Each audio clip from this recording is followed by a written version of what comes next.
Iran dengan tegas mengecam ancaman terbaharu yang dilontarkan oleh Amerika Syarikat dan Israel berhubung serangan peluru berpandu Yaman ke atas wilayah jajahan, serta berikrar akan mempertahankan kedaulatannya terhadap sebarang ancaman atau penggunaan kekerasan.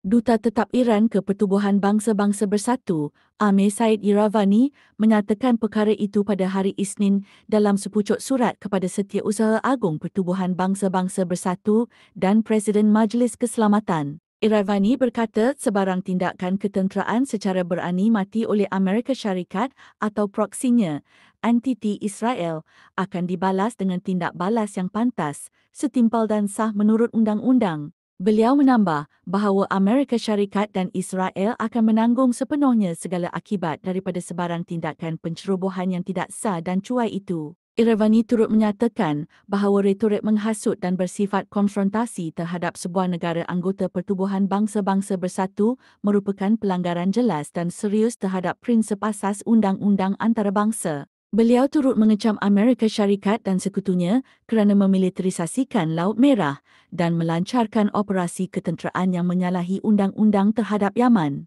Seorang pegawai kanan Amerika Syarikat mengesahkan bahawa serangan udara tersebut dijalankan dengan koordinasi rapat bersama Amerika Syarikat, penaja utama Israel dan turut bersubahat dalam kempen ketenteraan yang kejam dan berterusan di Gaza. Saluran televisyen Al-Masirah Yaman melaporkan bahawa Amerika Syarikat telah melancarkan 35 serangan sejak 4 Mei yang menyasarkan beberapa wilayah Yaman, termasuk Al-Jauf dan Marib. Sejak bulan Mei, Amerika Syarikat bersama Britain dan Israel telah melancarkan serangan udara harian ke atas Yaman dan mendakwa telah memusnahkan lebih 1,000 sasaran di negara Arab tersebut.